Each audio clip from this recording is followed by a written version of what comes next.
I don't believe marriage should be about money, but there are individuals who prioritize wealth above all else. My sister-in-law, Selena, happened to be one of them.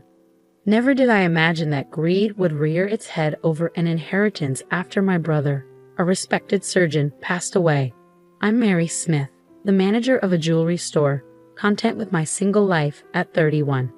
Yet with my boyfriend's recent proposal, I'm considering taking the plunge into marriage. As our families gather tomorrow to celebrate our engagement, tensions simmer beneath the surface. My older brother Tyler, a prominent surgeon in Tokyo, has always been both a protector and a mentor due to our age gap. Upon hearing of my impending nuptials, he jests about vetting potential suitors as if he were my father, earning a chuckle from me. But beneath his teasing lies a hint of concern. Tyler's own marriage to Selena, a woman of stunning beauty but questionable values, exemplifies the clash between appearance and substance. Despite their glamorous facade, Selena's materialistic tendencies strain familial bonds. Her penchant for luxury often takes precedence over commitments, leaving us disappointed and frustrated. Initially, we excused Selena's behavior, attributing it to the pressures of her looks. Yet, as her disregard for family gatherings grows, tolerance wanes. Her last-minute cancellation of tomorrow's meeting, swapping it for afternoon tea at a renowned hotel, epitomizes her selfishness. While her absence wouldn't trouble us, it's her lack of consideration that irks me the most. I refuse to be at her beck and call, forever accommodating her whims. I attempted to confide in my brother, but his soft spot for Selena hindered any meaningful conversation. He'd apologized for the inconvenience and assured me he would address her behavior. "I'll be there tomorrow," he promised, persuading me to let the matter rest. What irks me most isn't just Selena's selfishness, but also how she manipulates my busy brother into apologizing for her, running errands, and relaying messages on her behalf. Despite being a full-time housewife, Selena avoids household chores by hiring cleaners and opts for dining out. Her schedule revolves around acquiring branded goods, leaving little room for genuine responsibilities. The next day's family meeting proceeded smoothly, with my boyfriend securing everyone's approval. It seemed like a pleasant affair, albeit short-lived. However, that evening, as I was winding down from the day's events, Selena's unexpected call shattered the peace. She erupted into a tirade, demanding scones and macarons while berating me for my supposed negligence. Confused, I attempted to reason with her, only to be met with more screeching. Despite my attempts to clarify, Selena persisted in her demands, oblivious to reason. Her insistence on a souvenir from the hotel, coupled with her unreasonable expectations, left me bewildered and drained. What began as a celebratory evening ended in exhaustion and frustration, thanks to Selena's unreasonable demands and tantrums. I pondered whether Tyler could possibly find solace in his daily routine amidst Selena's turbulent emotional fluctuations. What drove him to marry her in the first place? While her external charm was undeniable, her inward self-centeredness left much to be desired. I couldn't help but wonder if her upbringing had indulged her due to her looks. My concern for Tyler lingered, yet I knew better than to meddle in his marital affairs. It was his choice, after all, and he had always supported my decisions as well. The following day, while attending to customers at the jewelry store, I spotted Selena outside, arm in arm with a man roughly her age, likely in his late 20s. Their cozy chatter as they entered the store caught my attention, and I hesitated before approaching them. Selena's nonchalant attitude towards our encounter only added to my discomfort. When I inquired about her companion, she dismissed him as an old acquaintance from her modeling days. Still, the sight of them together, especially considering her marital status, left me puzzled and uneasy. As Selena perused the jewelry, she brazenly inquired about employee discounts, oblivious to the impropriety of her behavior. Unwilling to entertain her audacity, I politely informed her that such discounts weren't available. In truth, I couldn't stomach the thought of her companion purchasing items for her. Despite her slight annoyance at the revelation, Selena made her selections and departed, leaving her companion to settle the bill. Their dynamic left me questioning the nature of their relationship. In the evening, I mustered the courage to share my observations with Tyler. However, his somber mood indicated that something troubled him deeply. "Tyler, what's wrong?" I asked, sensing his distress. I had a nagging feeling about Selena, but I chose not to confide in Tyler. When I broached the topic of my upcoming wedding, he seemed preoccupied with his own plans. He mentioned saving for our wedding next year and invited me without a clear response regarding Selena's involvement. His indecision left me wondering. Despite my attempt to share wedding details, Tyler remained non-committal. His abrupt departure from the call, coupled with his vague invitation to meet at our parents' house, left me puzzled. Perhaps he wasn't feeling well. Tyler, a dedicated surgeon, often prioritized others' well-being over his own. Tyler's tendency to downplay his own health concerns worried me. Despite his laughter about the occupational hazards of his profession, I couldn't shake the feeling that his relentless schedule was taking a toll on him. I doubted Selena's ability to provide the support he needed, given her self-centered nature. A subsequent email from Tyler outlined the gathering schedule at our parents' house. When I arrived, I was alarmed by his deteriorating complexion, worse than I had ever seen. Concerned, I inquired about his well-being, only to receive vague reassurances about work keeping him busy. Finally, I mustered the courage to voice my concerns about Selena's recent behavior. I recounted her appearance at my store with a young man, questioning if Tyler was being deceived once again. Selena's history of infidelity had long been a concern of mine, and I couldn't ignore it any longer. I've been too caught up with work to give her much attention, my brother admitted, but our parents were incensed. Her absence at the gathering provided the perfect opportunity for me to broach the subject.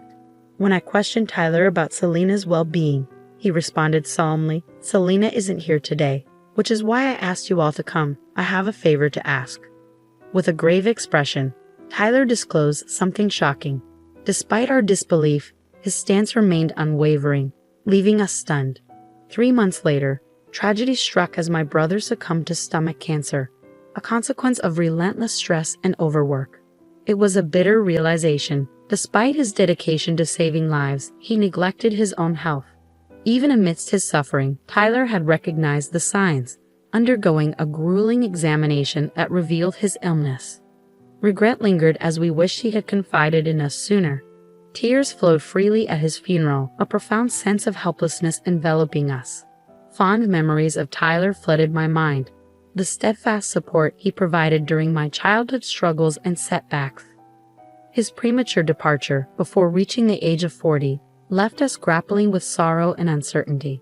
Yet, amidst our grief, Selena's behavior stood out starkly.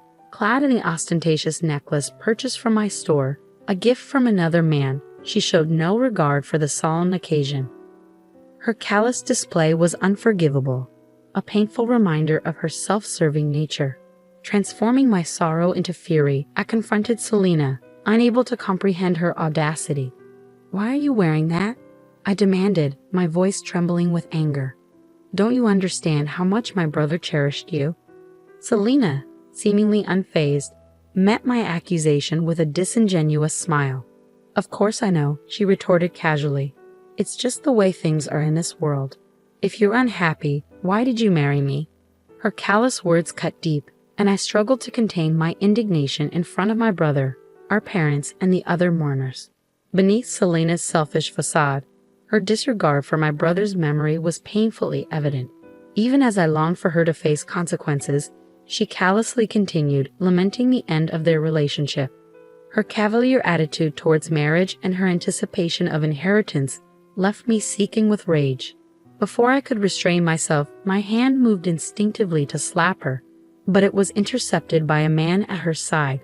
As I registered his presence, he introduced himself as a nurse who had worked with Tyler, sent to protect me at his behest. Confusion clouded my thoughts as I struggled to comprehend the situation. Amidst the solemnity of the funeral, laughter rang out from the gathered nurses and doctors, colleagues of my late brother. Despite my anguish, their camaraderie provided a fleeting sense of comfort amidst the turmoil.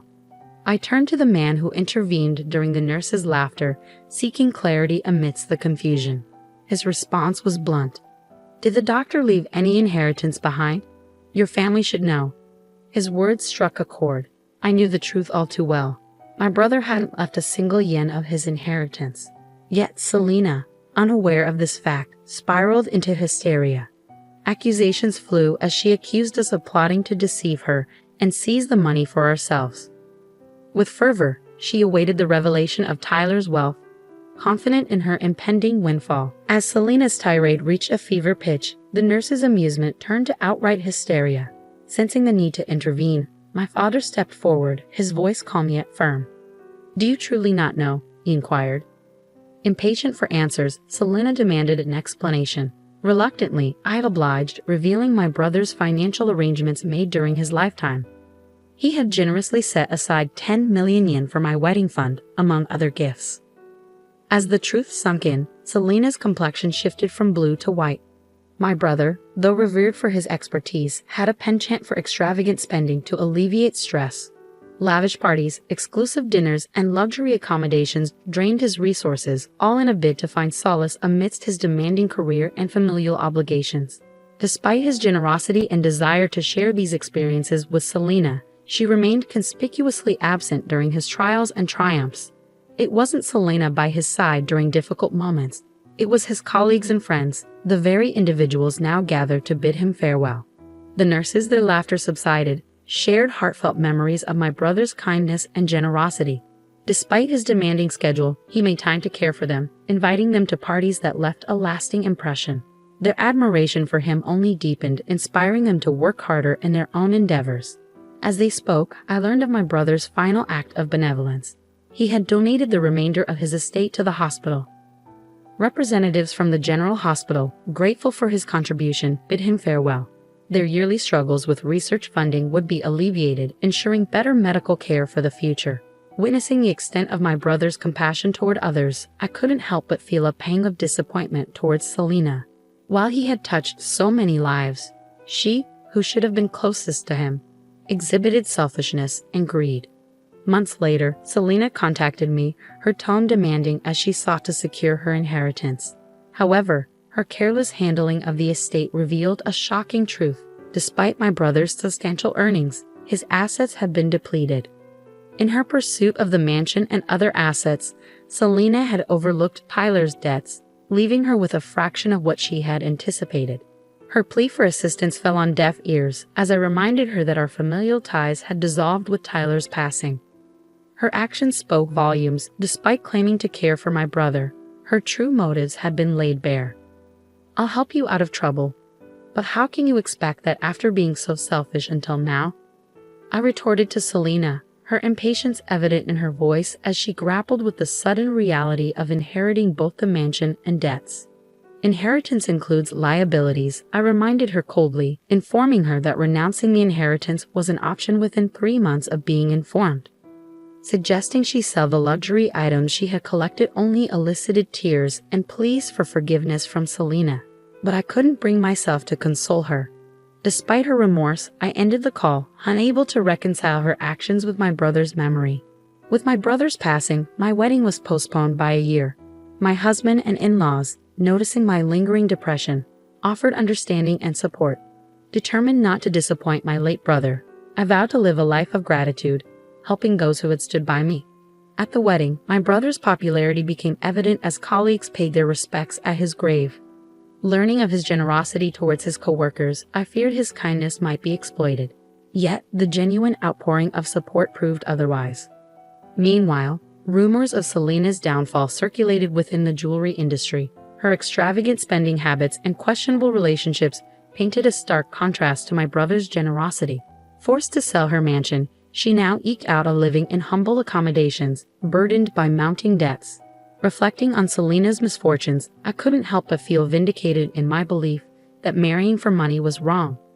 I vowed to honor my brother's memory by protecting his legacy just as he had always protected me.